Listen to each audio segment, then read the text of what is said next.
I need to confirm the recording first. So welcome everybody to this info session on the online collaborative authoring.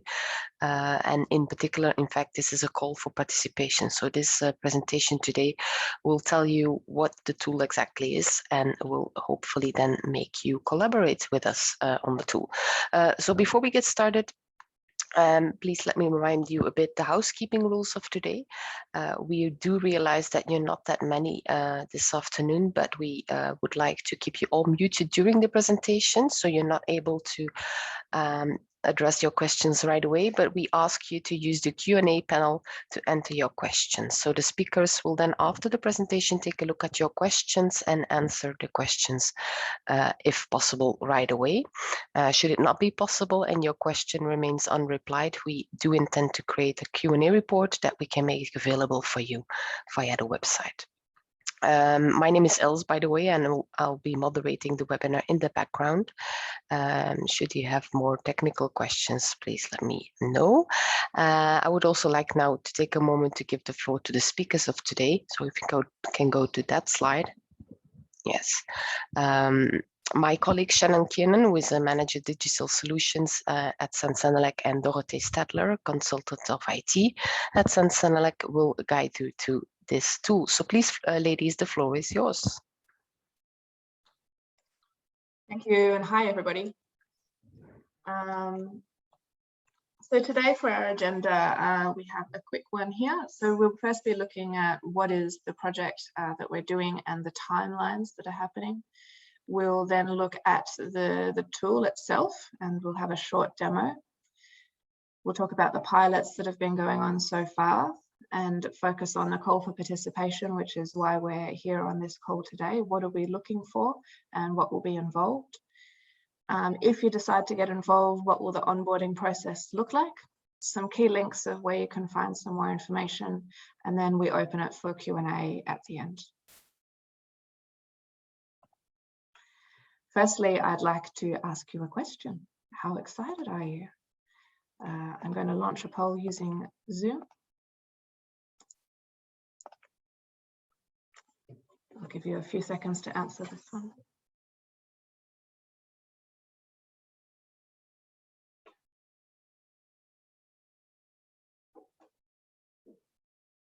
I see some enthusiasm. Very good. I'm going to end the polling now and share the results with you. So I see that all of you are, nobody's worried, which is a good sign. Most of you are very interested, a couple very excited, and one curious as well. So it's great to see a lot of interest. So this is the project that we're looking at the moment. We're working collaboratively with not only Sen and Senelec, but also ISO and IEC. There are three main phases, which we're calling steps. The first one was step one, about authoring in the tool. This is where the working group can create their content. They can draft it inside the tool. And it went live in October. And so what that means is that working groups log on to this online platform and they write the content there instead of using Word or whatever other tools that they've used in the past. We're still going with that now, and we're progressively making improvements. There was a release last week where we added a bunch of new features about usability, for example, and some things to do with the European directives annexes, the ZZs and the ZAs. So there's constantly improvements coming through as we gather feedback, we learn, and we incorporate all of those things into the tool. Coming up in the future, there will be members commenting. So there's already commenting features within the tool, but only for the working group. And in the future, so later this year, there'll be members commenting for the public inquiry stage. So we're still figuring out exactly what that will look like, and that's collaboratively between all of the 4 organizations. Later, so late next year, there'll be internal editing. So this is where the CCMC editing team and also the ISO editing team and the IEC editing team will be able to use the tool to do the editing within it instead of having to export it to Word and then do a lot of things in Word and other tools to do that, and then back to XML and things like The idea is that by 2023, it will be a complete, robust solution and available for all of the technical bodies on a voluntary basis, is the current plan. So what is the new tool? So it's a bit Word-like, and you can see a screenshot here. It's in the browser. I use Chrome, but you can use whatever browser. It's built on a product called Fonto XML, which is a tool that's available on the market, and we have customized it for our environment. So we have a lot of things around document structure with the forewords and the different clauses. We have normative references built in, so you can pick from a list instead of having to type it in manually. You can create comments and tag them. Are they editorial? Are they general? Are they technical? Numbering, so all of the clause numbering is according to the ISO and IEC directives and the CEN/CENELEC internal regulations.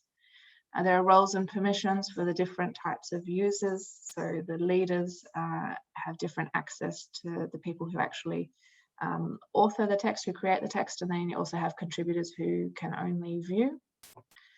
We have quality checks for all of the different kinds of rules in the internal regulations. We have things I mentioned before around the EU directives annexes, and there are a whole lot of other features that we've customized for our specific CEN/CENELEC standardization environment. This is the one slide on it, and now I'm going to hand over to Dorothée, who will open up the tool and give you a very short demo, just to give you a feel for what the tool looks like. Hello everyone, I just need to find the right screen to share. So this is the live version of the screenshot that Shannon just told you. I hope you can all see my screen. This is an empty document for CEN, and you can see that it has on the right side an outline where you can, where the main structure of a document is already created for you, and there is features like the foreword that can be edited. However, you cannot delete mandatory sections like the foreword or the introduction or the scope, etc. So as Shannon said, it's quite Word-like, and you can also, obviously, maybe it's not nicer for the presentation, you can have it in a wide screen, and you can also add white spaces if you're used to working with that, which I am not. And you can either scroll through the document, or you can jump directly to a particular clause that you like, and can start. You can see that you have always placeholders for what you need. So you'd have the clause title here, and then you can add some text or other contents that you like. And it's quite easy to then just add clauses or subclauses directly from here. So here I'm in clause 5.1, and if I want to create 5.1.1, you can see it's automatically numbered, and also it's already inserted at the correct level here on the right side. So the way of working with a tool like Fonto XML is slightly different than when you work in Word. In Word, as you know, you would start typing your text, and then you'd maybe select this text and say this is now a heading 1 or a heading 2. This is not how it works when you work in a structured authoring environment.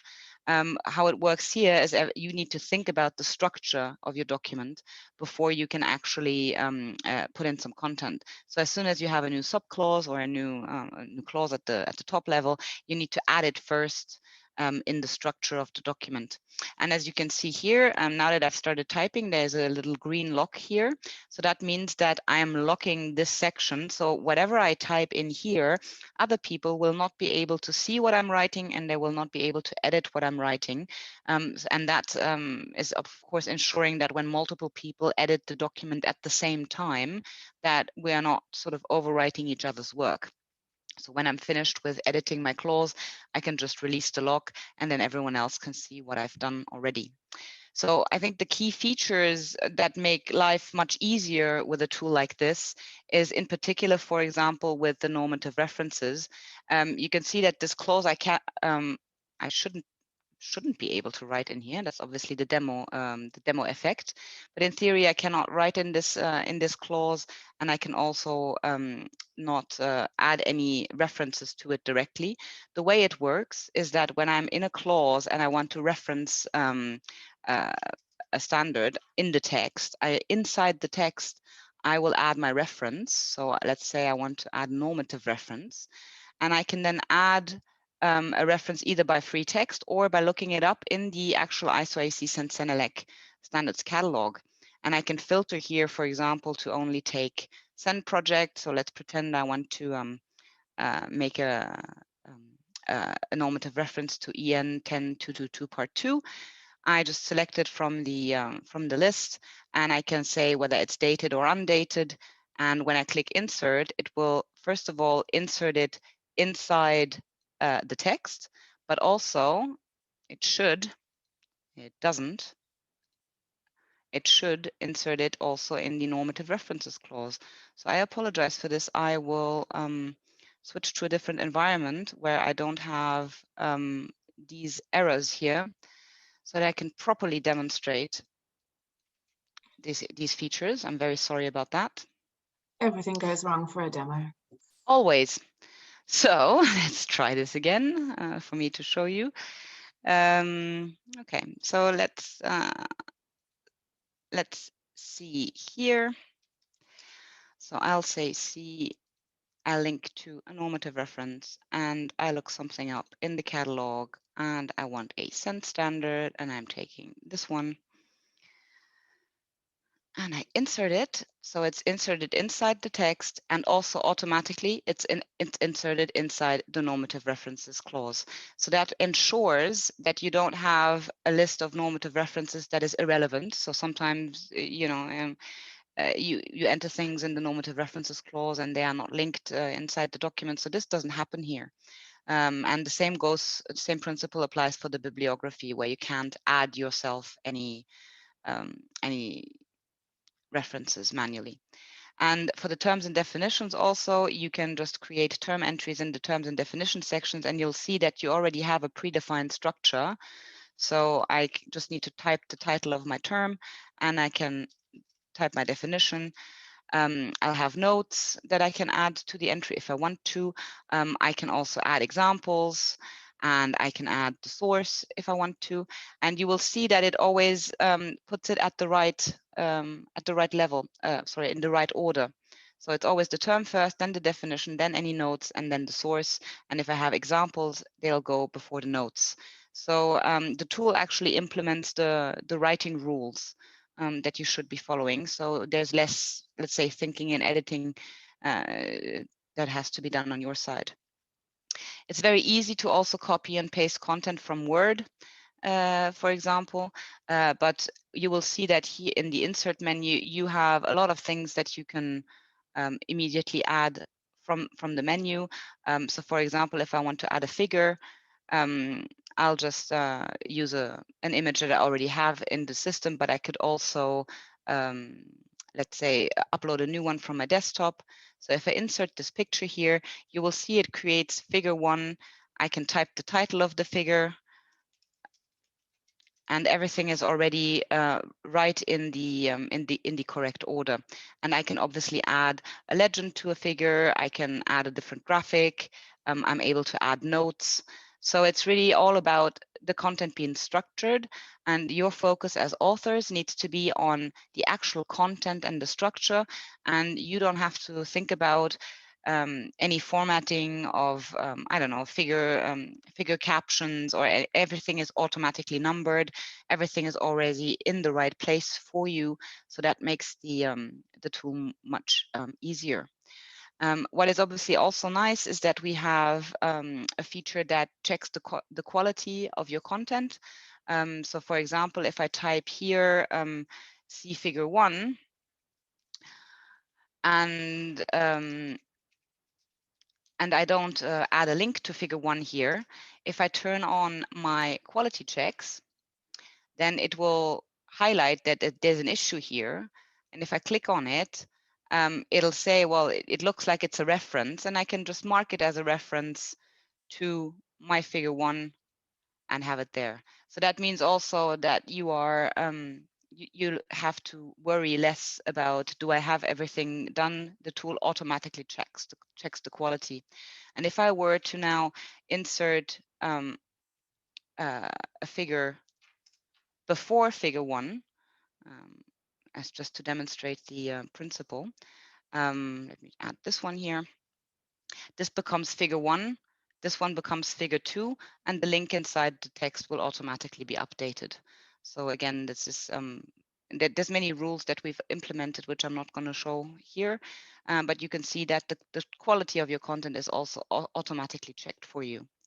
And the last thing I just want to show is the commenting. So right now, of course, I don't have any comments, but I could actually just highlight this and say, I want to add a comment. You can then choose whether the comment is a general comment or an editorial or a technical comment, and you can save it. And as soon as you saved it, the comment is actually private only to you. So you can make your own notes on the document without anyone else seeing it. And as soon as you're ready and you want to share it with the group, you can then just click the share button, and then this comment becomes public and everyone else can also see it. So you can then the leader of the committee can resolve comments, and it will say I accept the comment or I reject the comment with some text here. And we are just currently in the process of working on this whole commenting module to make it even more powerful with more features and more user-friendly. And if you have a lot of comments, you can filter them by everything that's unresolved, for example, or by type, or whether those that have been accepted or rejected. So there's a lot of things that you can do here for your commenting. And we even have a commenting only mode. When I enable my commenting mode, you'll see that the everything is a bit toned down. So I only have an outline and the comments. I don't have anything else to distract me. And people that are only in a role of commenter, they will always only see it in this fashion. Maybe one very last thing I need to say is that we have obviously in this system, we have different roles for different users. So we have committee leaders or project leaders that are obviously allowed to do everything in this document. They're allowed to add clauses and edit the text and everything. And then we have roles that are more observers. And these people will only be allowed to actually add some comments to the content. They will not be allowed to make any changes. And that obviously when you start with your work in this tool, we need to figure out for your working group, how would you like to work? Would you like everyone to be able to edit? Or would you only have a selected number of people who want to edit and all the others can only comment? So these are things that we'll ask you if you decide to join us in our pilot, so that we can find the right mode of working for you. So in that sense, I will stop sharing and hand back to Shannon. Thanks, Dorothy. So I'll switch back to PowerPoint.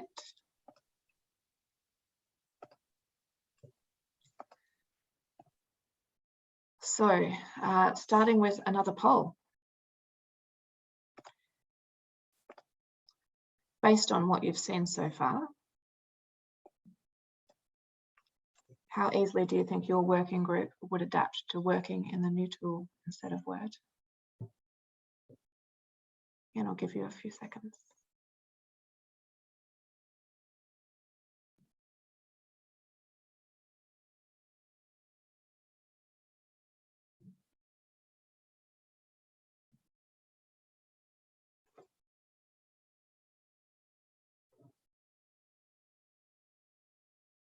So 10 more seconds to answer.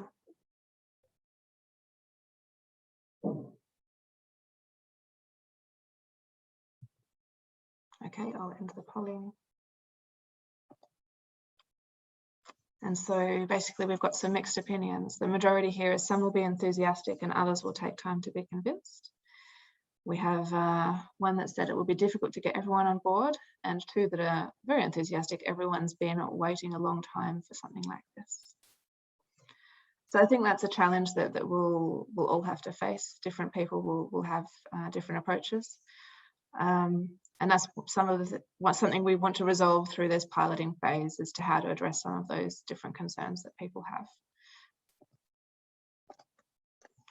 I want to tell you a little bit about the pilots that have been happening so far. So on the SEN Senelec side, we've had 5 pilot groups. You can see them listed here. It's a mixture of SEN and Senelec. And the feedback that we've had from them are, sorry, let me stop sharing that. Feedback has been positive, very positive, but it's also been very limited. And the reason it's limited is because we've had a very small amount of usage of the system.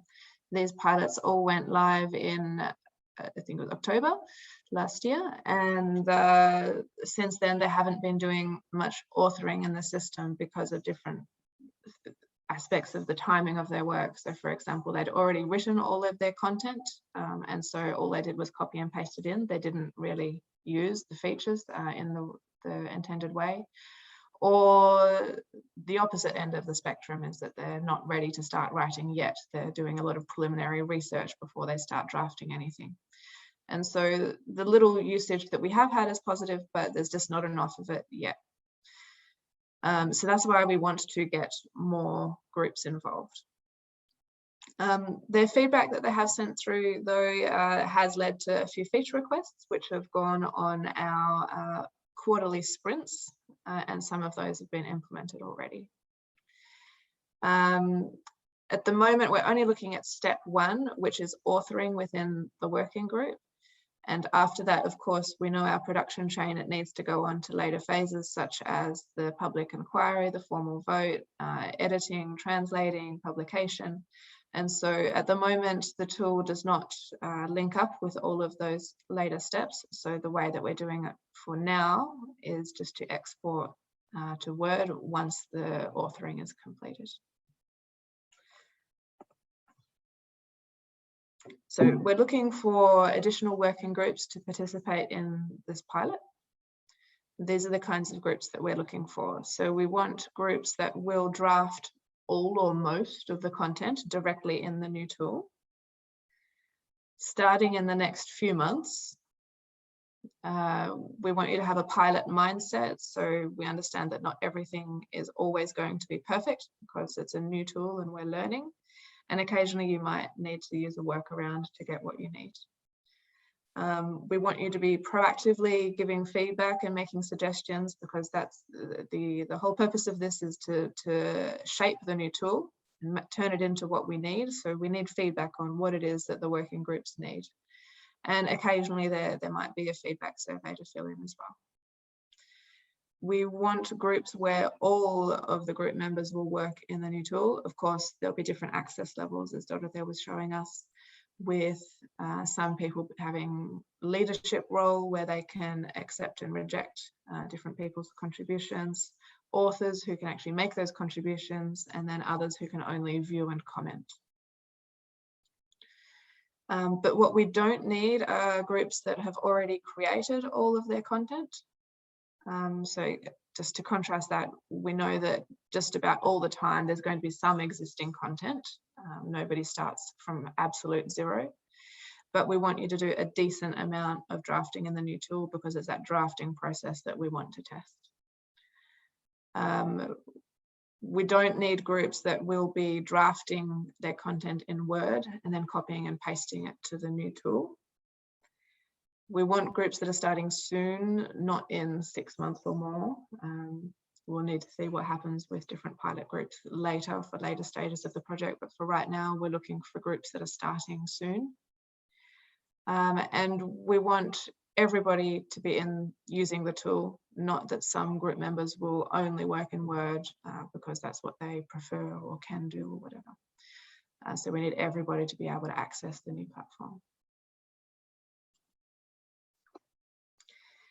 Those of you who do want to get on board, so the first step will be to complete a questionnaire. I think you've probably seen the link to the questionnaire in the call for participation. So it's a number of questions to find out what's happening with your project in a lot of different regards. So the type of content that you'll be creating, who will be creating it, when it'll be created, and so on. We need to do some validation steps on our side. on the project team side, and then depending on whether it's a good fit for the project, we'll either proceed with onboarding or we'll explain why there was a problem. So assuming that we proceed, then we have a Zoom meeting with the leadership of the working group, and that leadership group will need to provide a list of users and roles so we can set them up in the system. And then we'll do a high-level overview of the editor and an onboarding pack. So the experience so far is that extensive training sessions are not needed because it's reasonably natural. People can pick it up with just a short introduction. So that's why it's only a short introduction. And then after that, it's self-service. You can view training materials or the knowledge base, or you can also contact us if you've got a specific question that you can't find the answer to. So if you get on board, this is what will happen, and it's reasonably quick and easy to get on board. There's more information available online. So at the moment, most of the materials that you would want are on the ISO project website, and they have a sub-page on that website, which is the training materials specifically for those that are involved in the pilots.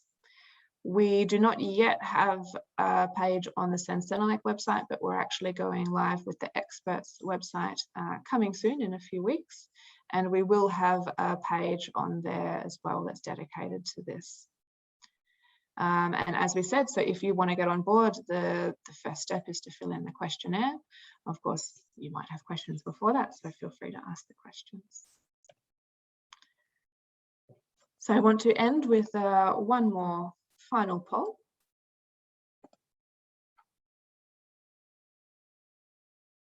And I see we've got some, actually no, I was going to launch a poll now, but maybe we should leave it open for questions and answers first. I see there are some in the chat. Yes, Shannon, I saw them, and I preferred to answer those verbally rather than writing. Okay. So let's start with the first one from Solange. Is it possible to link the formal commenting example from a ballot to the document? And the question is, the answer is right now it's not possible. But as I mentioned, we are currently in the process of working together with ISO and IEC to determine how the commenting should work and how this integrates with ballots. So it's definitely work ongoing on looking at, linking ballots and the document. So stay in this space. So we'll keep you posted, but surely not within the next 6 months or so. And the next question from Katarina says her working group just started 2 revisions and are at the beginning of their work. Would you meet the requirements? And here the answer is really, it depends. So if you are starting a revision and you're rewriting completely the project, then that's fine. If you were expecting us to have the previous version or the previous project already available that you can then just modify, that is something that we need to discuss, because importing older projects or previous projects into the tool right now is not so straightforward. So I wouldn't say a formal no to do you meet the requirements, but it's definitely something to be evaluated. So maybe you could be filling out the survey. The survey is it with a questionnaire. Yep.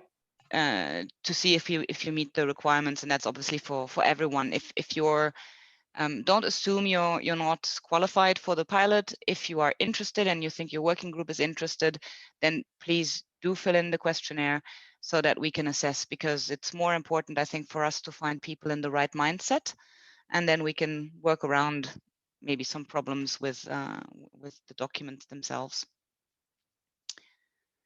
And is there an offline mode that merges, or, oh, sorry, someone already answered that, I think. Because the question disappeared. No, if the question was if there is an offline mode that merges changes with being online. And so the answer to that is no. Today there isn't, but it's a subject that's being brought up many times. So it's something that is in our backlog to look at, but right now you have to be online. And can someone share text with a subgroup before sharing with all, the answer to that is no. You have one single document that is accessible to the whole working group, depending on their roles. You know, some can edit and some can only comment, but it's not at the moment possible to say only certain people can see certain sections, let's say.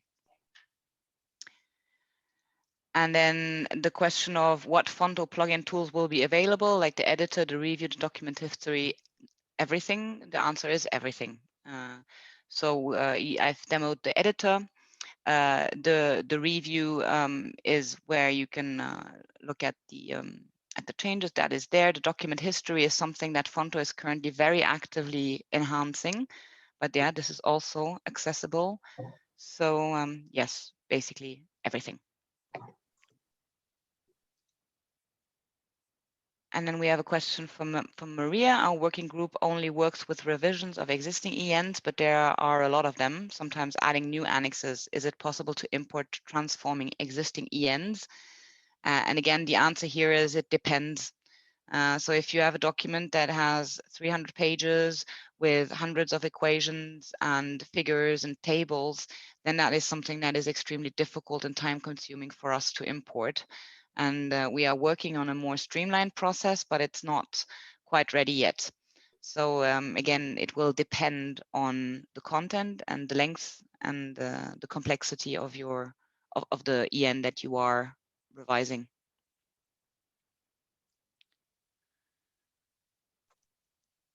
And how far is the implementation of the new tool on ISO level? It's exactly at the same level as our tool. So we are 100% in line with ISO. So whatever ISO releases, or ISO and IEC release, then this is also immediately available for Sen and Senelec. So the whole goal of having a joint project is to keep everything as similar as it can be and only diverge if there is a business reason to do so, because, for example, the directives are different. I mean, typically the template for the document for Sen and Senelec is different than for ISO and IEC, because the requirements of the different sections may be different. Yeah. And the barrier-free version of the tool planned, I assume this means like an accessible version, meaning, you know, for people who are visually impaired. And I think it's built into the tool, but I would not be able to tell you to what extent it actually is usable, barrier-free, let's say. So this is maybe something that we need to investigate and get back. I will take a note and get back to the group on this topic, because I'm unsure of the answer. So Maria asked, so in the future, is this not a tool for revision, but only for editing new standards? No, in the future, this tool should be there for everything. It's just that now at the beginning of the, you know, in the pilot phase, it's sometimes difficult to make also older standards fit into the correct structure, because you know that maybe some standards that have been written 10 years ago follow different section structures or different rules that make it hard for us to import as is. And as I mentioned, we are working hard to make the importing process more streamlined, but we are not quite there yet. But in the future, this is for everything and not only for brand new work.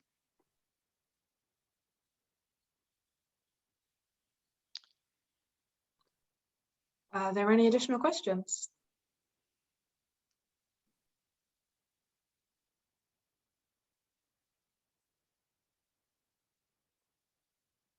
No. So I will launch our final poll then. Thank you, Dorothy, for answering all of those.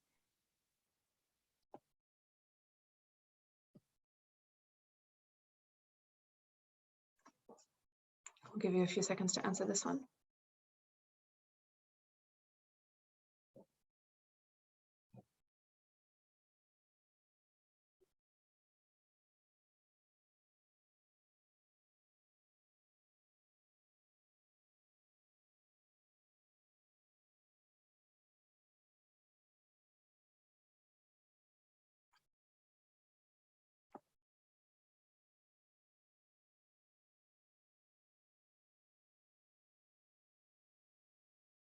Okay, I think most of you have answered, so I will end the voting and share the results. So have all your questions been answered? So half and half, yes, all of them, and some of them you'll find the rest of your answers via the links provided. So if you can't find the answers, just let us know, we're happy to help. And will you apply to become a pilot group? So several of you were not right now because you don't have any projects that meet the criteria. Nobody said it doesn't sound attractive, so that's good. 3 said yes. So I'm looking forward to seeing your answers to the questionnaire come through. And some of you are not sure yet. So I guess either you're looking for answers to your questions via the links provided, or contact us if you need to, or that you need to check with people in your working group. So